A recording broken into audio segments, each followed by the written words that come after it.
To all my black entrepreneurs, we gotta do better, y'all. So tune in to the Entrepreneurials Podcast, where we help build better black businesses. Hey. Welcome back to our final segment with Miss Crystal Evans. And I'm excited because it's the book club. Tiffany won't even let me and there's say Trace. My what up. Here's Trace over there. What up? There you go. Thank you. This is the last Trace. Either I'm cutting her off or I can't talk. I'm sorry. Make the man feel like he here. Well, okay, I'm on your side. Make the man feel like he here. The king is sitting here on his throne. Okay? All right. We got Jared in there laughing at us. We will acknowledge Shout out to Jared, our engineer. We don't want you to feel like you are not acknowledged, my love. We see you. I apologize. She gonna make up for that later. I promise. Okay? You promise? I promise. You promise? Well, I guess so. Okay. Anyway, back to our book club segment. Coming up. Somebody look. You better be nice. Do you tell us about books that you read? I know you read books. I know you brought some or a book in here for us to see, to talk about. Yes. Tell us about that book and tell us about any other books that have helped you on your entrepreneurial journey. All right, so I'm sorry, I did the pop. Sorry.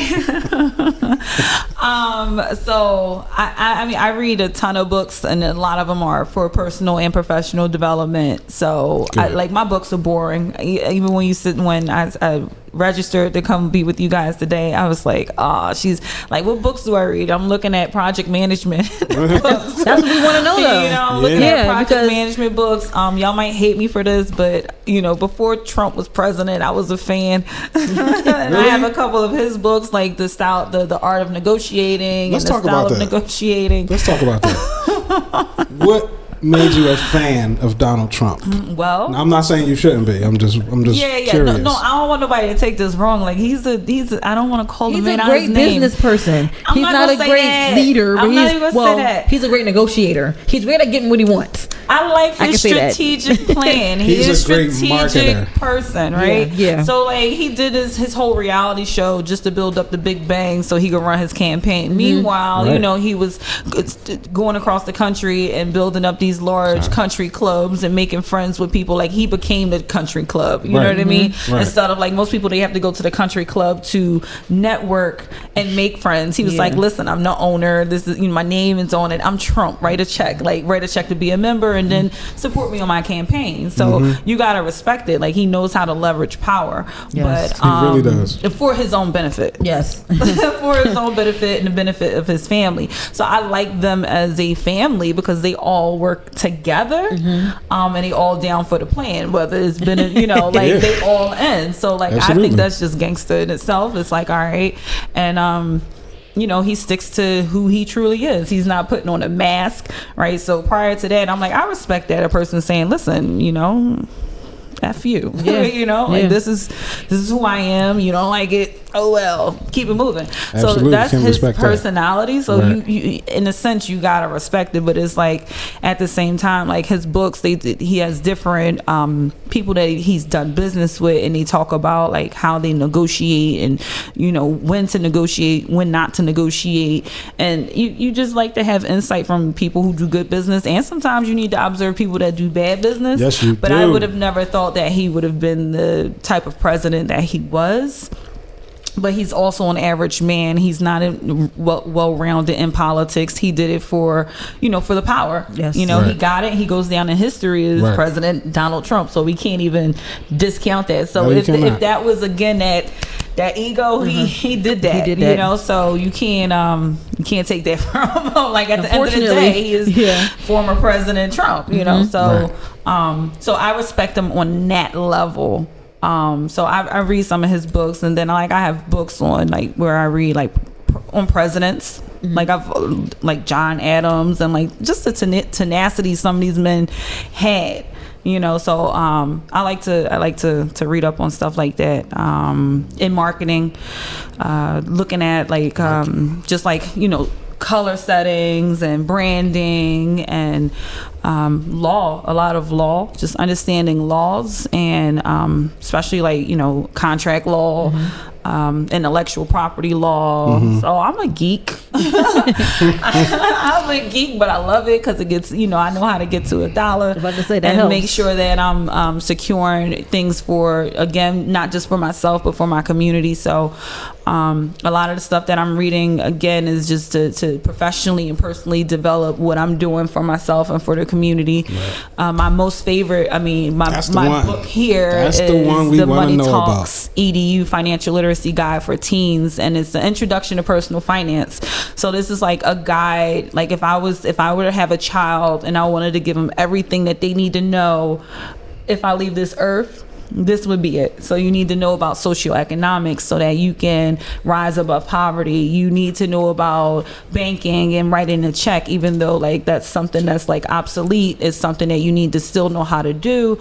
And then Bitcoin and Bitcoin mining and our IRAs. Crypto. And then one of my favorite formulas I have in here is like the debt to income ratio, so you understand whether you're living above your means or not. Right. So this book is like a prototype. It's available on Barnes & Nobles and at Barnes & Nobles, Walmart, Target, Amazon. It's globally published and distributed. But this was the first version, and we see a lot of grammatical errors. So we're working on like the next version of it. So you're welcome to support and pick it up. It's a great start for anybody's age. I know you said you got it for your nieces or your godchildren. My goddaughters, who were at the time because I got it hot off the presses when you walked out of the store with it. I was like, hey, yep. So that was 2 years ago. Yeah, it's been about 2 years. And they were 13 and 14, and they loved it. Yep, they loved it. Now you can't tell them nothing about money. Yep, and nothing. And the cool part is like it has a lot of colors in here. We talk about career development, just putting a plan together, like knowing where you are. Socioeconomics. What is it? It's education, occupation, income. So when you think about your education, you need to also think about your occupation, and you should know what those requirements are. So whatever it is that you dream of becoming, do your research on that and start planning towards that. Because again, like we said earlier, a lot of kids come out with no plan, no plan. So we try to give them that plan. And I feel like a lot of children, why I do what I do too for the youth, is because children are overlooked. Parents get busy, life happens and things happen. So we sometimes, some people, not all, but some parents are so busy that they're not looking at what their child's interests are. So if you understand their interests, you can help develop them and allow them to get there. And then they know, okay, when they come out of high school, you already have an internship set up. You already have the education background with things, and then you got everything is just lined up for you. And again, that comes with family structure and parents and educators being invested in the youth to help them understand that. So like, I just feel like right now we have so many successful people in our neighborhood and the networks and people that we know. There's no way that we shouldn't be able to get a bunch of the kids like groomed up and like totally entertainment and whatever it is you want to do, because we can make money anyway. Just do it the legal way and educate yourself. So Money Talks Edu, this financial literacy guide, is that kind of like a roadmap and a blueprint so that you can teach yourself and teach your child. But this is the first edition. It's a prototype. There's a lot of things that we need to tighten up. So, and then now we actually, this book got us working in New York, in Brooklyn. So we're working with the young adult borough centers in Brooklyn, and we have about 50 kids that we're working with. And then that's paid for by the New York Department of Education. And then we are also working with Crystal Ray, Philadelphia High School. So we're working with them, and we're teaching the teens. They're asking tough questions too. So it's like, they want to know, how do I invest? How do I do this? And it's like, you got to start with budgeting first. You got to get income first. You got to be like, how we get it popping? They're trying to be on music videos. They're ready. But then I get, and I also like the ones who I have to break a little bit, because it's like they have the mentality. One of the icebreakers that we have, we ask them, like, if you had $1 million, what would you do with it? Right? What would you do with $1 million right now? Right now. You asking me or her? Both of y'all. Me. Tell me right now. You go first. I gotta go first. Oh, you gonna put me on the spot. $1 million, I would definitely invest some. We've always talked about buying a franchise I think anything that I do with it, I would want to do something that would give me money back. Nice. I would get money back from it. I just don't want to blow it. You would ask me maybe 3 years ago, I want to buy a house, I want to get a car, I want to travel, which I still want to do that stuff. Yeah. But first, I want to make sure that I'm investing in something that's going to put money back into me. Nice. How does that make you feel when you think about that? It's possible. All right, cool. So we're going to ignore you again. No. Because the goal is... Go ahead. So share with us what you would do with $1 million right now. With $1 million, I would invest heavily into crypto. Okay. Heavily, I would probably spend $250,000 on crypto. Okay. And I feel like my crypto would eventually bring enough return back that I would double, triple, quadruple my $1 million with just a quarter of the initial investment. Nice. Then with the other three, sit back and relax. With the other 3 quarters, I would absolutely buy a house. I don't know where, I don't know how much, but I would buy a house cash, pay for it in full, and I would put $250,000 in the bank, USD, not coin, not stock. I don't like stocks. I don't do stocks. I don't discourage stocks. I just don't invest in stocks. Got it. And the last $250,000. It's still like you went 1.25. I would totally blow it. I mean, I would spend it like I would spend it like I'm dying in 5 days, and I have to spend this money before I die. Which means he's spending it on me, which is great. I know that's great. That's not what that meant. Amen to that. I think that's the way I took it. That's the way I took it. So that must be what it is. So that's great. So the idea is like we have icebreakers like that with the kids, and it's always great to fantasize about what life looks like, and we don't want to say that it's not possible, but that's what we do. When we get money, we spend it. Right, we spend it, everything that we want, desire. Right, so you have to spend it before we get it. Exactly. So you have to understand, like, there's emotional intelligence that comes with money, right? So if you've never had it and then you get it, it burns a hole through your soul, through your pockets, right? So it's done. So like we all have that mindset. If we get it, this is what I'm going to do with it. But we like to say, okay, great, that's the start. I'm glad that's what you want to do. But the first thing you need to do is get yourself an accountant. That's the first thing. Sit down and plan it out that way, so you can understand what the tax deductions are going to be. Look at what all of this is going to cost you, and see if it's really realistic and what your return would really be. So put it down on paper. Right. And a lot of us don't do that because we've never been trained to do it. We don't have those habits and those skill sets. So like that's what we try. And the kids, they say, well, you keep telling us the same thing over and over again. And I'm like, I keep telling you, do your budget. I keep telling you, let's like go over the list. I keep telling you, go over income and expenses. Right. I keep telling you to add in your the taxes and the deductions that's coming out of things and thinking about accounting. I keep telling you these and weigh your options. Write it out a couple different ways. What would it look like if I did it this way? What would it look like if I did it that way? Is it more profit, more return on this? Like, is it a loss? Am I taking a risk? What are my risks? What am I willing to take? So then the biggest thing that I could say, and it's hard, and this is something that like I could talk about this. I've been on many podcasts, right? And I'm talking about this life insurance, right? It's called an IUL, but you guys will never know what it is until I show you. IUL? IUL. You could write it down all day long, right? What does it stand for? Universal Index Life Insurance. So you're able to tell me why you don't want to invest in stocks. I don't have a problem with stocks. I like crypto better because it's instant.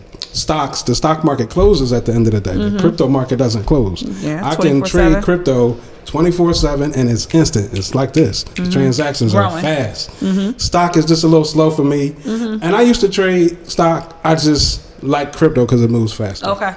So you can invest in the stocks through your life insurance policy, and you can not take a loss. Okay. So while when the market goes up, you win. When it goes down, you stay where you are. Right. So that like there's I need that. But there's also a way to say, again, look at your net worth. I like to paint this picture. Yeah, if we got $1 million, what would it look like? But what does life look like for you? If you could live the lifestyle that you want right now, what does it cost you? So do a budget on that, and then figure out what that costs you monthly and annually and for the next 20 years. Okay. So you put all that together, and that's what you need to be working on, plus on top of like having profit and business operation expense. So then you also want to make sure you do a life insurance policy that puts those projections in place. So right now, if you say in 10 years you want to retire, how much do you want to retire with? 2 million, 3 million, right? And then you take that policy and you flush your money into that policy. Okay. But the only thing is you have to be healthy, right? Gotta, cut back on the nicotine. If you smoke, your premium might be a little higher, but you have a portion of those proceeds. Say right now you put $1,000 a month, and instead of putting it into a Mercedes, you put it into this insurance vehicle, and a portion goes into your life insurance and a portion goes into a savings account, and you could borrow from that in 10, 20 years without paying any taxes on it. Wow. All right, so you get to use it for whatever you want, your child's education, travel the world, build a new home, build a new business, whatever the case is, you can borrow from that. And that's what the wealthy use, and that's what they've been using. Yes. And, again, my journey has been to educate myself about the finance world. I worked at Citizens Bank as a business banker. And again, you asked earlier, for entrepreneurs, like, what can we do? The best thing we could do is get them finances together. You got to start there. You can't just guess. You can't say, oh, I know I need this, I got to pay this on this day. This stuff has to be formalized. And if you don't formalize it, you're going to get lost. It's easily get lost, especially when you get money in the bank as a business owner and you never had a big check in the bank. Yes. You going Gucci all day. You going Louis. I need me a big check. Anybody got some big checks they can send my way? Listen, we can get some big checks, but you planning. Figure out what to do with it. Strategy. It ain't even hard to figure it out. That's what I keep trying to express. And it's hard. You know how you know something and you try and tell somebody because and they don't get it. And it's like, it's just one of those things like, I could show you. It can be done. She gonna show us. Yes. We don't have to try to figure it out. It's just a 30-minute, 40-minute conversation, and you got it together. Like you could be set. Well, we scheduled an appointment, so don't you worry. Thank you, sis. Scheduled an appointment. We got to do better. We got to do better. Yes. I say that all the time. Yes, and I also say whenever I'm on a podcast, I say 25 of your friends, you want to send them, do a free consultation. It's a free consultation. I'm not selling them nothing. I'm just showing them, and they can make that choice. And that's really what life is: choices, right? The choices we make. Okay, so maybe you should drop your information on them. Got you. Let them get in touch with you. Your socials. Yep. Your everything, though. Yep. Your links. You are my sunshine. Your bios. Your books. Crystal, you have been a wonderful guest. Absolutely. Thank you. We are at Crystal Clear Audio Video Production. Yes, shout out to Crystal Clear. Here's our new Road. They are our new sponsor. Yes, they're our new sponsor. They are our new sponsor. For having us. We love Crystal Clear. Shout out to Jared, our engineer. Yay, Thank you, Jared. Crystal Clear provided us with this beautiful set. Yes. We're going to new, bigger, and better things. Crystal, thank you so much. Thank you. Thank you You've for been a long-time friend, and we really appreciate back. you. I know where y'all at. Please come back. Pull up. I'm going to be in the way. Bring books. Yes. I will. So we got a lot to talk about. Yes, but we're talking. So we have the magazine as well. So we've done a couple of publications. Okay. Just if you Google Crystal Evans, there is another Crystal Evans, but Crystal Evans, Philadelphia, you'll see any articles I've had. We have Money Talks magazine. We have 2 issues of that out as well. That's prototypes. That's just us just trying to see, if it's hot, if people love it. People do. Whenever we buy a case of magazines or books, any function we go to, they sell out. But you can go to www.moneytalks.education. That's the website. Our Instagram page is Money Talks Edu. Sorry for my puts again. That's cool. I mess up way more than you do, trust. I usually have to have a whole guard on here. I can't. So Money Talks Edu. That's Instagram, Twitter, and Facebook. And then again, any support, we have some 76ers tickets that we are raffling off because we're trying to fundraise for this summer's events and what we're doing with the community. We have support from the Attorney General's office. They are working on giving us a $10,000 grant, so we're working at Christie Recreation Center over the summertime. We are working with State Rep Joanna McClinton and trying to get Senator their street involved. So like we have a lot of support. I'm working with the mayor's office. So it's a lot of stuff that's going on. We need to pull our heavy hitters out, pull them all out so that we can make the city safe and productive and create jobs and, just be able to, portray us in a better light, as a community. So I respect y'all as husband and wife. Thank you. I love the support that you guys give one another. I'm so proud of y'all. Thank you. And want to thank you for having me, and call me anytime. I will. You're on my speed dial now. Crystal, you've been the best. You've been a great guest. Shout out to Crystal Clear Recording Studio. Tiff, you a great co-host. Thank you. Oh, Trace, get out the way. Trace, you're a great host. You're a great host, Trace. Shout out to you, Trace. You're a great host. And thanks to all the viewers and the listeners. We appreciate y'all. Stay tuned. There's going to be a lot more. This has been the Entrepreneurial Podcast, and that's it. We build better black businesses. That's it. Point blank, period. Stay locked in, y'all.